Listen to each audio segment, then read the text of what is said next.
Ladies and gentlemen, leo tunaanza chupa letu kwenye jumba moja la kifahari hapa. Tunamwona mwanadada mmoja anayekwenda kwa jina la Lizzy hapa. Huyu dada bana amelelewa katika mazingira fulani ya maadili kinoma noma yani. Yaani mzee wake bana amelelewa watoto wake hataki kabisa wafanye vitu vya kipuuzi. Yaani anataka wawe kwenye misingi ya kidini tu.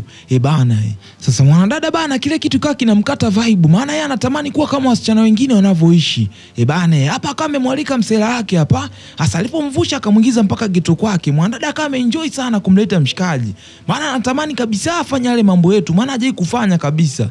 Hasa hapa kwa anapiga story na mwamba nini? Mara ghafla akasikia mzee wake anakuja. Ikambidi kumficha mshikaji kabatini hapa.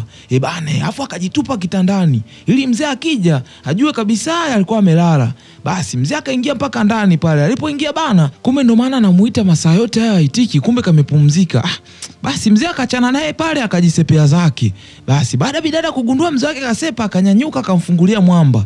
Mwamba alipotoka bana, akawa na wasiwasi kama zote, akamwambia bidada kwamba mimi nahitaji kuondoka nirudi zangu nyumbani. Bidada akamwambia kwa nini? Maana bidada kwa ashajua kabisa leo ndo ile siku ya yeye kuenjoy bana na yeye aone yale maajabu ambayo wenzake wao wanamsimuliaga. Lakini mshikaji akawa ameshabaa akamwambia hapana mimi naondoka.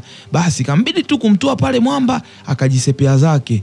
Bidada akahuzunika kinoma yani, akutegemea kabisa kama kile kitu kingetokea. Ila ndo hivyo kimeshatokea basi tena. Bana. Sasa leo Lizzy anatoka zake anaenda skuli, kuna nguo fani hivi alikuwa ametupia.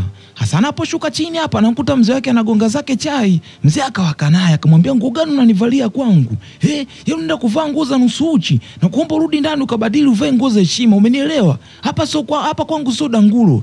Bana, yale maneno bidada akamkata vibe kinoma yani. Ikabidi tu kumwambia babake basi naomba unisamee.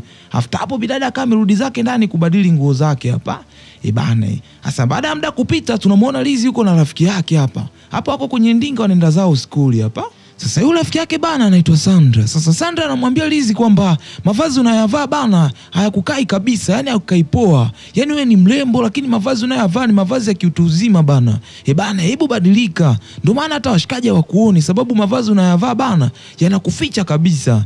Bana, sasa huyu mwanadada anazidi kumpotosha mwenzake na kumpeleka kwenye njia ambazo sio sahihi kabisa. Sasa wanadada walipofika shule bana akawa anapiga story hapa. Mara ghafla Jacob naye akawa amefika. Sasa Jacob alipofika bana, bidada akaenda akamkumbatia pale Jacob akampiga na kiss kama haitoshi. Bana, ile Lizzy bana ikawa imemkata kinoma noma. Ikabidi kumuuliza Jacob, vipi? Huyu ndo mchumba wako mpya? Bana, Jacob akaja jibu pale. Bidada akamuuliza rafiki yake, vipi? Huyu ndo boyfriend wako mpya? Bidada akamjibu, yes, huyu ndo boyfriend wangu mpya. Bana, bidada hiyo kitu ikamkata kinoma noma. Akajisemea moyoni tu yani rafiki yangu anaenda kumpenda mtu ambaye mimi mwenyewe nampenda. Inakuaje? Ina maana mimi sina bahati kabisa au wanaume ndo wanioni au vipi? Bana.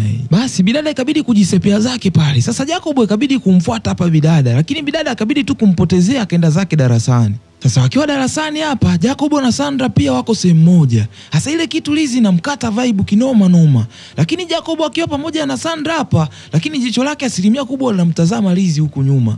Lakini Lizzy hichi kitu kinamuuma. Maana alikuwa ameshatokea kumpenda Jacob kinoma noma. Lakini ndio hivyo sasa ishakuwa rafiki yake ndo anatoka naye, inambidi tu kukausha maisha mengine yaendelee. Sasa baada ya muda kupita kidogo tunaona Lizzy akiwa ameketi hapa na kuna mshikaji mmoja anaitwa Sami na kama amemsogelea hapa akawa ameketi naye hapa.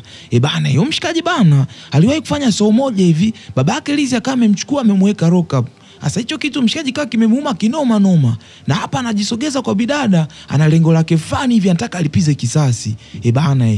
Sasa hapa kana msumbua mwanadada nini anampigisha story, lengo lake anatafuta mazoea ili awe karibu na huyu mwanadada. Ili mwisho wa siku lengo lake litimie. Sasa mwanadada kulingana naye kamaliza kuvurugwa huko na mpenzi wake, afu ukizingatia na upwilu unamsumbua, akawa amejikuta ameingia kwenye mifumo ya mshikaji moja kwa moja. Kwa hiyo mwamba akawa amefanikiwa lengo lake hapa. Sasa ile time ya kurudi nyumbani ikawa imefika. Leo bana Sandra alitaka waongozane pamoja na Jacob. Hasa Lizzy kile kitu kaka kinamnyima vibe, maana ni mtu anayempenda, afu anatoka na rafiki yake. Kwa akaona kiongozana nao atakuwa anajizidishia tu maumivu. Akamwambia kwamba leo baba ameniahidi kuja kunichukua. Hivyo nyie nendeni tu, mimi nitamsubiri baba. Si unajua baba alivyomkora. Nikisema niondoke afu yeye anikute nyumbani atamind.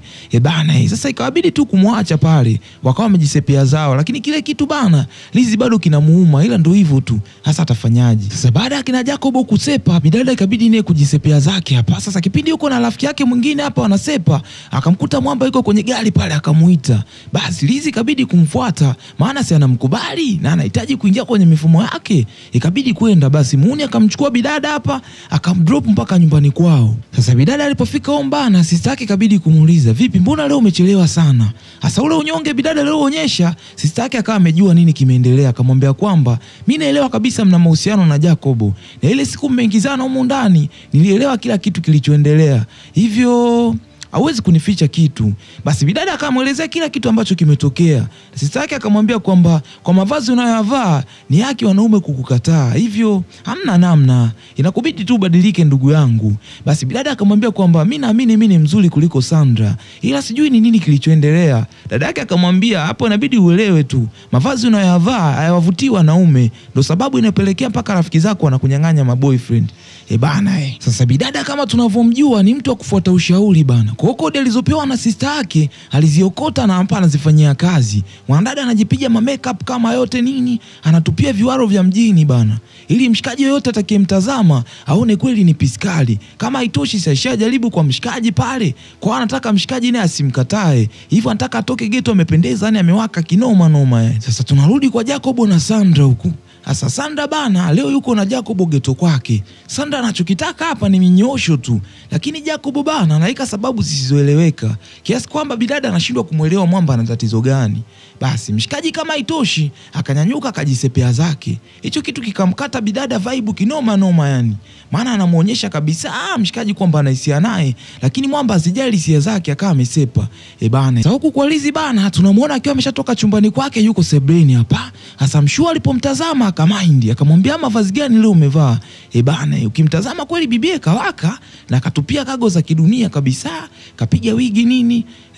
Basi mzee akamind akamwambia kwamba leo umenivalia kitu gani hichi mwanangu? Kila siku nakufundisha maadili lakini hutaki kunielewa. Kwa nini unavaa hivi?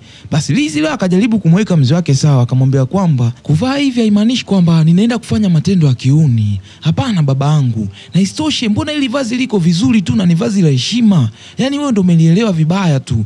Mzee akamwambia hapana, kwani mimi sioni? Naona kabisa hili vazi halina heshima yoyote. Mzee ikabidi kumuuliza bidada kwamba kwani sasa hivi una mpenzi?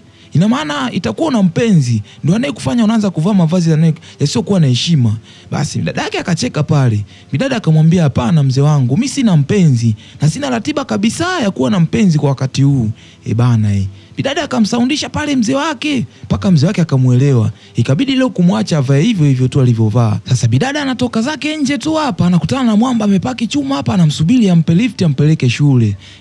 Bidada akabaki kushangaa, maana amezoea siku zote huwa anaenda na kina Sandra, lakini cha ajabu leo Sandra hajampitia kabisa, yeye alimpitia zake Jacobo huko akasepa zao. Basi bidada ikabidi kupanda kwenye chuma ya mshikaji wakasepa zao mpaka skuli. Bidada anapofika shule bana anamkuta Sandra na Jacobo wameshafika. Kama kawaida wako zao siti ya mbele pale wakiwa na maaba kama yote. Hicho kitu bidada kikamuuma kweli kweli, akaona hawa watu bana imefikia stage wananiacha mpaka mimi.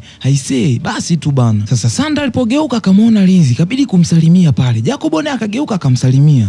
Lizi akamind akamwambia kwamba sihitaji salamu yenu, maana mngeniona ni wa maana mngenisubiri, lakini mmeniona sina maana kwenu mmeamua kuniacha. Afu hapa sasa hivi mnanisalimia nini?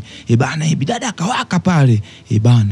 Basi Sandra akajaribu kumweka bidada pale sawa, lakini bidada hakutaka kumuelewa kabisa, maana anaona kabisa hawa sio marafiki tena, maana wanamtenga, hawana time na yeye. Hivyo bidada hakutaka kuwajali wala kuwasikiliza, akaachana nao akaendelea na mambo yake. Sasa time ya mapumziko ilipofika, bidada akawa yuko na mshikaji hapo anapiga zao story. Sasa kipindi wanaendelea na story zao pale, Jacobo Nando akawa anatoka darasani, akawacheki. Alipowacheki bana, Jacobo ikamuuma kinoma, maana kiukweli bana Jacobo anampenda Lizi, ila ndio hivyo ashakuwa na rafiki yake.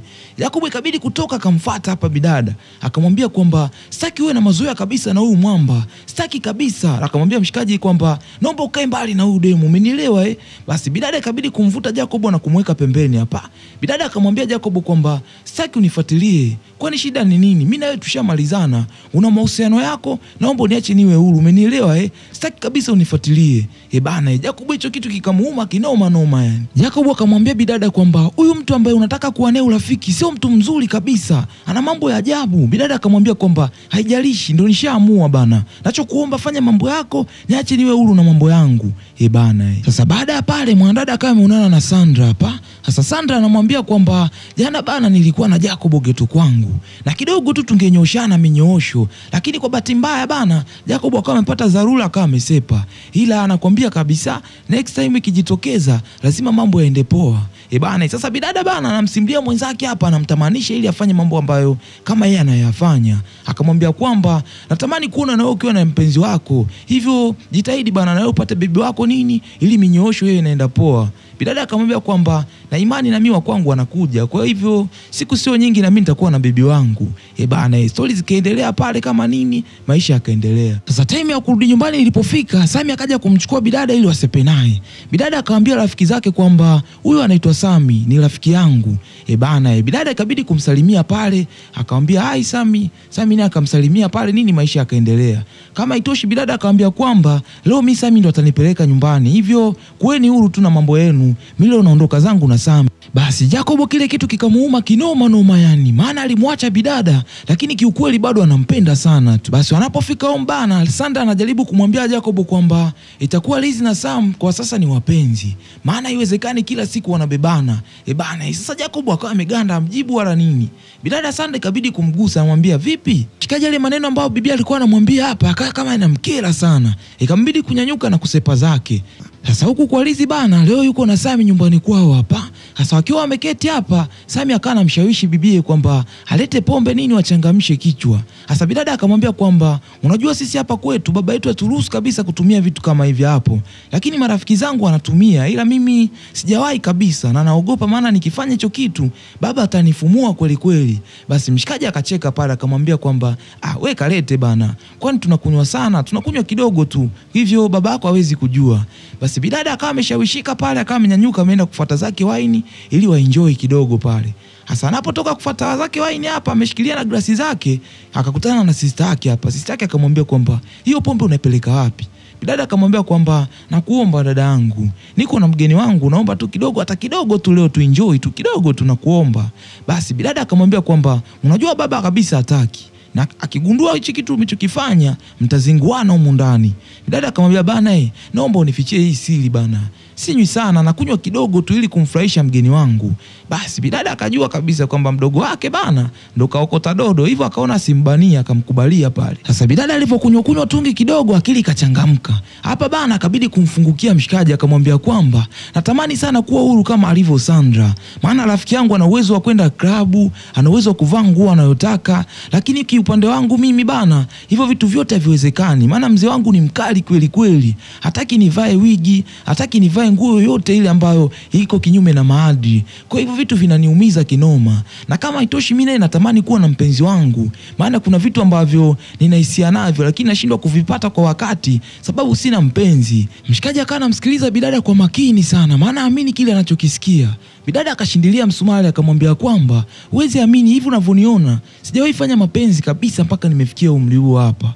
Bana, mshikaji akaona aisee, kumbe ile parachichi alijakatwa basi hili ndo lenyewe lenye vitamin. Basi mshikaji kabidi kumuuliza bidada, hivi ni kweli hujawahi kufanya mapenzi? Bidada akamwambia kwamba sitamani kuwa na hali hii, ila ndo hivyo tu inatokea, na kiukweli mimi inaniumiza kweli kweli yani, na ndo maana natamani kuwa na mtu ambaye atanitimizia hisia zangu kama wasichana wengine wanavyofanyiwa. Bana, mshikaji akaona hisi ndo yenyewe sasa. Hasa kipindi stori zao ndo zinakolea pale, mwanadada akamsikia baba yake ndo anaingia hivyo, ikabidi kumchukua mshikaji chap chap na kwenda kumficha upande wa pili. Basi mzee alipoingia ndani bana, ikabidi kuwaita mabinti zake pale. Sasa sister mtu akawa ameshawahi chapu ipo pale. Mzee akabidi kumuuliza, vipi mdogo wako yuko wapi? Sasa dada mtu akiwa anawaza mjibu vipi baba yake, huo mdogo mtu akawa amesharudi chapu, akamwambia kwamba nipo hapa baba.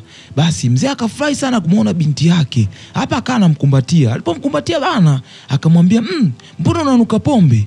Bidada akashtuka pale. Basi bidada akawaza chapchapu, ikabidi kumpanga baba yake, akamwambia kwamba hii ni harufu ya perfume ambayo rafiki yangu amenipatia, maana ilitoka Dubai, hivyo naye amenipatia mimi kama zawadi.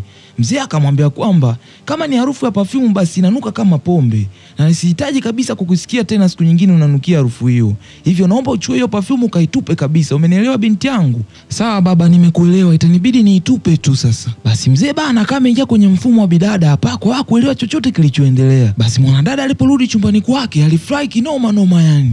Maana hapa bana ana imani kwamba mshikaji ashaingia kwenye mifumo yake na anaamini kabisa kwamba mwamba anampenda na yeye pia anampenda pia. Hivyo leo anaiona kama siku special kwake. Maana akafanya vitu ambavyo hajawahi kuvifanya kabisa kwenye maisha yake. Basi akiwa anaendelea kuenjoy pale mara simu yake ikaita. Ikabidi kupokea maana alikuwa ni mshikaji ndo anapiga. Bidada akamuuliza vipi umefika nyumbani? Mshikaji akamwambia ni kweli nimeshafika nyumbani.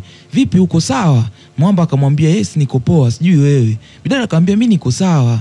Bana yani hapa mapenzi yanazidi kukolea tu. Bidada pale akanajibebisha fulani hivi. After hapo mshikaji alipokata simu bidada akaenjoy kinoma noma kuongea tena na mshikaji.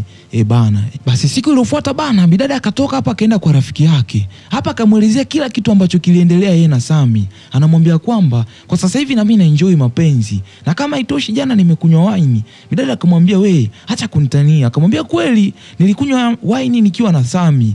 Bana na kama itoshi mimi sasa hivi nampenda sana na penzi letu linapamba moto. Basi bidada akafurahi sana kusikia rafiki yake pia amepata mpenzi na wanapendana kinoma noma yani. Sasa leo tunaitazama siku nyingine hapa tunamuona Jacob yuko na kipenzi chake hapa wako darasani.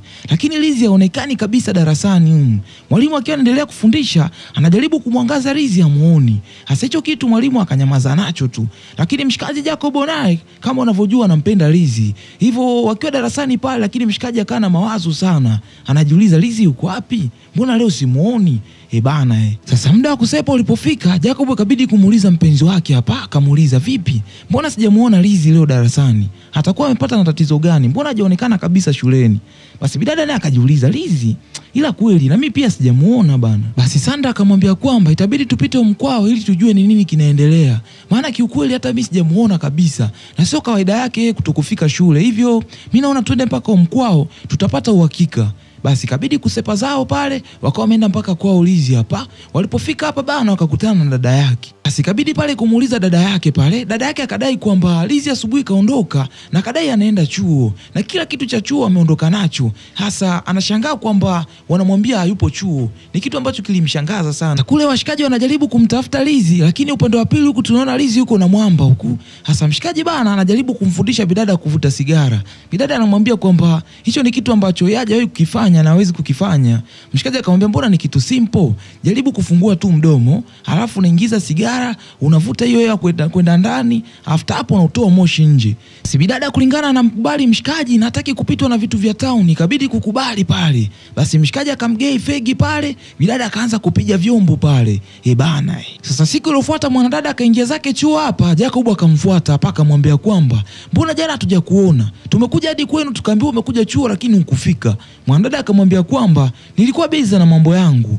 Jamaa akamwambia kwamba ulikuwa busy na mambo yako wapi? Bidada akamwambia nilikuwa busy na mpenzi wangu. Jamaa akamwambia kwamba huyo jamaa tumeshakwambia kabisa sio mtu sahihi kwako. Huyo mwamba ni gaidi. Ameshafanya matendo mengi ya kiovu na ameshaenda jela nyingi sana hapa mjini. Lakini wewe tunakuambia utaki kusikia.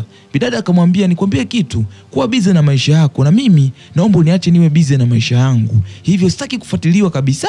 Naomba uniache niwe huru. Umenielewa Basi mshikaji kamkata pale. Maana anamueleza bidada lakini bidada hataki kumuelewa. Ikambidi tu kutulia pale. Sasa Lizi bana aliporudi home akakutana na mshua naye amewaka kinoma noma. Akamuuliza kwamba jana ulikuwa wapi? Bidada akamwambia kwamba jana nilienda library kujisomea. Hivyo sikuwa na time kabisa ya kuwajulisha. Hivyo naomba mnisamee. Mzee akawaka kinoma akamzaba na banzi pale. Akamwambia kwamba sasa hivi unataka kushindikana eti Sasa anakuambia hivi, hiyo michezo unaifanya ninaijua vizuri kabisa na uwezo ukanidanganya hata kidogo. Sasa kuanzia leo nakunyang'anya simu na wewe utakuwa ni wa ndani tu. Sitaki utumie kitu chochote kile. Umenielewa? Basi bidada akawa mpole pale, kabidi kujisepea zake chumbani kwake tu. Basi dada yake kabidi kumuuliza mdogo wake hapa akamwambia, "Jana ulikuwa umeenda wapi? Maana tulikutafuta sehemu zote hatukukupata." Basi dogo mtu kabidi kumuuliza sister yake, maana si anajua ndo mtu anayemtunzia siri. Akamwambia kwamba jana nilikuwa kwa Lizi na ndo maana sikuonekana kabisa, hivyo nililala huko huko. Dada yake akaona akaona kabisa mdogo wake anazingua. Ikabidi kumchana ukweli, akamwambia kwamba tangu umekuwa na Lizi umebadilika kabisa. Yaani tabia zako zimekuwa zifai. Hivyo nakuomba sana mdogo wangu, kuwa makini na huyo mtu wako, la sivyo kila kitu kitaharibika, umenielewa Basi kama unavyojua mapenzi bana, bidada ikabidi kumkubalia dada yake kishingo upande tu. Sasa Jacob bana kukata tamaa. Leo Lizi anaingia shule tena hapa. Jacob akamfuata, akajaribu tena kumweka sawa, akamwambia kwamba sio kwamba mimi nakuonea wivu, ila mimi nachotaka ujue kabisa kwamba huyu mtu uliye naye sio sahihi. Na kuomba sana, hebu jaribu kuachana na huyo mtu, kaa naye mbali. Lizi akamwambia kwamba kwa kila siku kuzungumzia swala moja, hivyo nakuomba ukae mbali na mimi. Sihitaji ushauri wako. Na kuomba tu niache niwe huru na maisha yangu, umenielewa Basi mshikaji kamkata vibe, ikabidi tu atulie zake pale. Basi bana, leo bana Sami alikuwa anatoka na bidada hapa out. Hasa bidada alivyokuja alivyotupia, mshikaji akamtazama akamwambia haya mavazi yako bana hayafai kabisa kuendea klabu. Bidada akamwambia kwamba vipi, mbona kama yako poa? Mshikaji akamwambia hapana, haya hajakubamba sana, inabidi tutafute mavazi mengine ili yakukae poa. Basi bidada akamwambia kwamba usijali, nimekuja na mavazi mengine nimeatia ndani ya mkoba, hivyo twende tu nitayabadilisha nitakaa poa tu unavyotaka, umenielewa Basi mshikaji akaenjoy kinoma sana, akamwambia basi twenzetu. Wakawa wamesepa zao pale. Sasa wakiwa kwenye hili jengo hapa, mshikaji kabidi kutoa charusha kidogo, akamgei mwanadada naye achangamshe ubongo. Bana yani hapa bana inabidi aende klabu akiwa amewaka tayari. Mwanadada naye akavuta pale akili ikakaa sawa, safari ikaendelea. Sasa lengo la mshikaji bana leo alikuwa amedhamiria kabisa kuitoa bikra mwanadada. Kwa hiyo akarabata, mwisho wa siku mshikaji akamleta mwanadada geto akafumua mali, lengo lake likatimia pale. Dada kulingana kwamba michezo hii alikuwa mgeni, kwa hiyo akajikuta amelala yuko hoi sana kiasi kwamba dada yake kabidi kuja kumuamsha, maana kuzoea kabisa dogo kulala muda wote huu. Basi dada mtu kabidi kumuuliza, vipi, mbona umelala mpaka sasa hivi, unaumwa au? Mdogo mtu akamwambia kwamba hapana, nimechoka tu, hivyo nimeona nilale kidogo, ila ndo nilikuwa nataka kuamka. Basi bidada akaachana naye pale, akaendelea na mambo yake. Basi bana, baada ya muda kupita, Lizi tunamuona akiwa ameshafika shule hapa. Hasa bidada bana kile kitu alichokifanya kwake akaona ni kizuri sana. Hapa ikabidi kumwambia Sandra, anamueleza rafiki yake kwamba jana nilienda klabu, kiukweli nilienjoy sana, na kama haitoshi jana nimefanya mapenzi, hivyo najisi furaha sana, najisi mwepesi mno. Sandra kile kitu kikamshtua sana na kikamkata vibe, maana aliona kabisa rafiki yake kafanya jambo ambalo ni makosa kabisa. Basi Sandra akamwambia kwamba kiukweli ulichokifanya shoga yangu ni makosa. Yaani mimi unaponiona hapa paka hapa nina mpenzi, lakini sijai kufanya naye mapenzi kabisa. Yaani ninaulinda utu wangu. Bidada akamwambia kwamba wewe uliniambia ulishafanya vitu vyote hivi. Bidada akamwambia kwamba nisikufiche rafiki yangu. Yaani mimi unavoniona hata klabu sijawahi kwenda, jambo lolote lile linalohusiana na starehe sijawahi kulifanya. Isipokuwa nilikuwa naambia rafiki zangu ili nisionekane kama mimi ni mshamba wa kuja. Bana, kile kitu bidada kilimuuma kinoma. Lakini akamwambia kwamba mimi nilikuwa nakuambia ili upate mtu sahihi ambaye unampenda na sio kufanya tu bora umefanya. Bana, bidada akamwambia kwamba kiukweli ni kwamba hata yule jamaa ambaye nimefanya naye simpendi, ila nimefanya tu ili mradi tu na mimi naye niwe kama wasichana wengine ambao wanavyofanya. Bana, bidada kile kitu kilimuuma kinoma noma, kambidi tu kutoka na kujisepea zake kwa mshikaji wake. Basi bidada ikabidi kumuuliza Sami hapa, akamwambia kwamba vipi, una malengo gani na mimi, maana tayari ushanitumia. Mshikaji akamwambia kwamba mimi kiukweli nakupenda sana na niko tayari kukuoa, hivyo kuhusu hilo ondoa shaka kabisa mamangu, nakupenda kinoma noma Hasa bidada alivyosikia vile akafurahi, kwa sababu pia hana shaka, maana pia ashampenda, kwa maisha acha endelee, na alichokiamini kutoka moyoni ni kwamba alitakiwa kumpata mtu sahihi anayempenda, na mshikaji kamdhirishia anampenda, hivyo hana namna, acha maisha yaendelee. Sasa mwanadada kulingana ameyashobokea mapenzi, sasa imepelekea paka yeye kutokufika shule mara kwa mara kibao tu anakaa kula bata na mshikaji. Sasa rafiki yake bana, baada ya kuona rafiki yake anazingua, ikabidi kumtimbia umkwake hapa anamlalamikia, anamwambia kwamba wewe unajua kabisa tumebakiza wiki moja tufanye mtihani. Rafiki yangu wewe shuleni uonekani, uone kabisa itakuwa sababu ya wewe kufeli mitihani yako. Basi bidada anaelezwa, kwani anaelewa, basi yeye ndo kwanza anayawazia mapenzi. Anamwambia kwamba mimi nilienda kwa mshikaji na mshikaji amenikubalia bana, ameniambia ananipenda pia, hivyo sasa hivi tunaenjoy mapenzi yetu.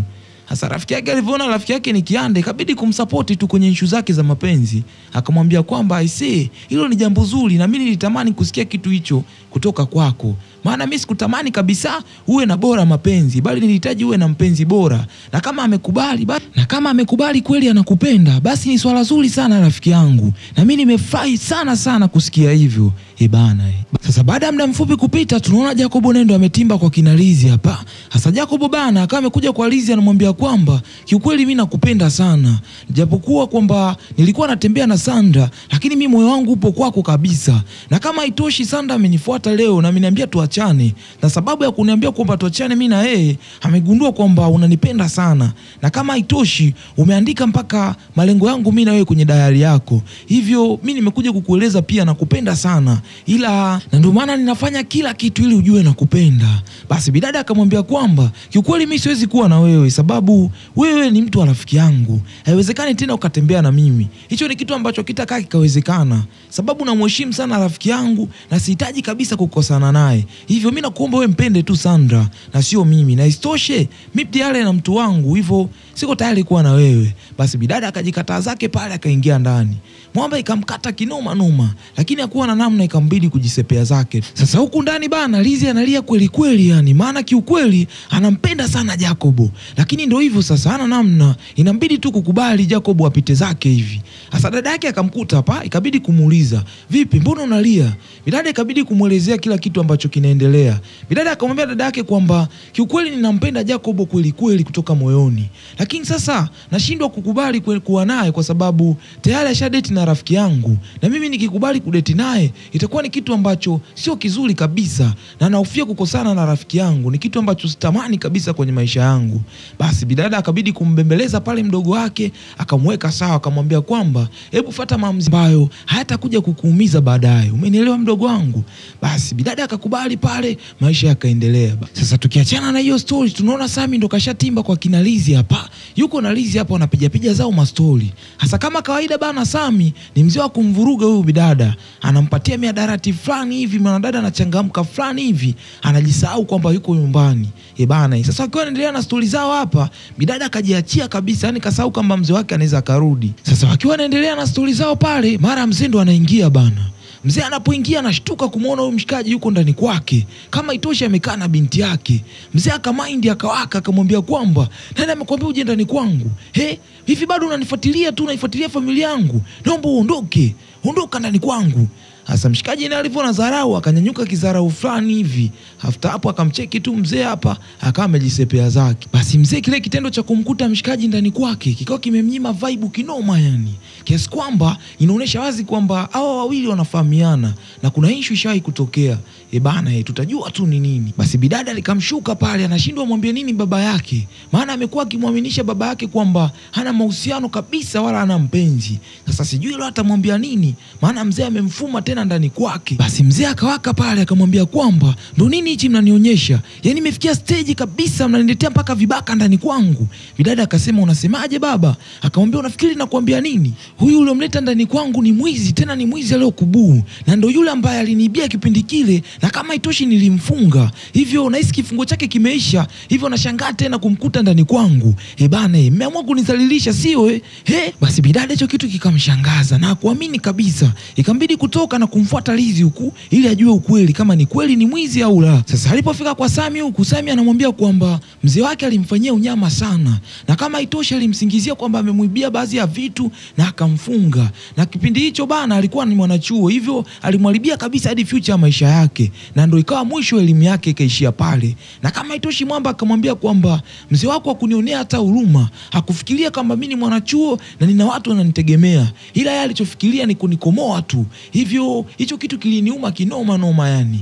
Na kama haitoshi mwamba anashindilia msumari hapa, anamwambia kwamba hata mimi kuwa na wewe sio kwamba nakupenda wala sikupendi, ila nilichokifanya nilikuja kulipiza kisasi tu. Hicho unachotakiwa kujua kwamba nilikutumia ili kumkomoa baba yako, ajue yale machungu niliyoyapitia na yeye pia ayapitie hivyo hivyo. Bana, bidada hicho kitu kikamkata vibe na kikamuuma kinoma noma yani. Hasa bidada akamwambia kwamba hivi unajua unaniumiza kiasi gani, na unajua mimi ninakupenda kiasi gani, na kama itoshi wewe ndo mwanaume wa kwanza ambaye umeugusa mwili wangu, na isitoshe unakuja kuniletea story kama hizi, yani wewe unanilipizia mimi kisasi kwa sababu ya baba yangu. Unajua kama moyo wangu unakupenda sana. Mshikaji akamwambia kwamba haijalishi, na hicho kitu wala kinishtui kwa sababu hata nisingekufanyia chochote mimi, kuna mtu mwingine angefanya tu. Na wewe ni mwanamke kama wanawake wengine. Yaani istoshe na kuchukulia tu kama kaba fulani ambaye nimemwokota barabarani. Bana, hicho kitu kikamuuma bidada kinoma. Ikambidi kusepa zake tu. Maana mwamba ndo kaonyesha dharau, kaonyesha kabisa nia yake ambaye alikuwa nayo kutoka moyoni. Sasa Lizi baada ya kutoka pale bana, akaenda zake mpaka kwa Sandra hapa, akamuelezea kila kitu ambacho mshikaji amemwambia. Bana, Sandra ikabidi kumbembeleza pale na kumweka sawa rafiki yake. Akamwambia kwamba inakubidi tu uvumilie rafiki yangu. Haya yanapita tu. Hivyo vumilia tu. Potezea nini, maisha mengine yaendelee. Mwanadada akaumia sana, akamwambia kwamba ni kweli kabisa inanibidi nipotezee, lakini naumia sababu mlinishauri mara kibao tu. Kama itoshi Jacob aliniambia kwamba sio mtu mzuri, lakini sikuwahi kuwasikiliza na mimi sikuwahi kufuata kile ambacho mnaniambia. Nilifuata tu hisia zangu. Leo ona zinaniumiza. Kumbe nilikuwa nang'ang'ana kumpenda mtu ambaye hanipendi kabisa na yuko kwangu kwa ajili ya visasi. Bana. Basi Sandra akajaribu kumweka pale bidada sawa. Baada hapo bidada akawa amejisepea zake. Sasa bidada alipofika mkoa hapo bana, bado akili yake haijakaa sawa kabisa yani. Ikambidi kuchukua madawa kulevya ambayo mshikaji alikuwa amezoea anampatia. Kwa kuna mengine alikuwa amehifadhi kabatini kwake hapa, akayachukua akana yatumia hapa. Sasa kulingana yuko sawa, akazidisha na kipimo. Bana, kama unavyojua madawa kulevya ndugu yangu, ukizidisha tu na yenyewe naye anakudhuru. Basi bidada kile kitu kikapelekea yeye kuwa na hali mbaya sana. Yani hapa bana, mwanadada akawa chizi, anapiga makelele tu mundani. Basi mzee akanajaribu kumshikilia pale. Kama itoshi marafiki zake nao akawa wamefika pale. Mzee akawa mind akamwambia kwamba mnaona sasa, mmemfundisha binti yangu kutumia madawa kulevya. Ona sasa mpaka amekuwa chizi. Ndicho kitu mlichokuwa mnataka kitokee, sio? Basi Sandra ikabidi kujitetea pale. Akamwambia mzee kwamba kiukweli hata sisi hatufahamu kama alikuwa anatumia madawa kulevya, kwa sababu pia tulijaribu kumsihi sana aache kabisa mazoea na kesi, lakini hakutaka kutusikia. Hivyo hapa si unatuonea tu bure babangu. Hakuna tunachojua zaidi ya kujua sasa hivi kwamba alikuwa anatumia madawa kulevya. Basi ikabidi mzee kuamini tu kile wanachosema. Sasa baada ya muda kupita, tunaona Jacob na Sandra wako hapa nje. Sandra anamwambia Jacob kwamba inakubidi ubaki ili umsaidie mzee kumwangalia Lizi. Makes unaona hali yake jinsi ilivyo. Kwa hiyo tukimwacha mzee peke yake itakuwa ngumu kumsaidia Lizi. Hivyo nakuomba sana ubaki. Na kama itoshi mimi najua unampenda bidada na mimi sina noma na wala sina kinyongo.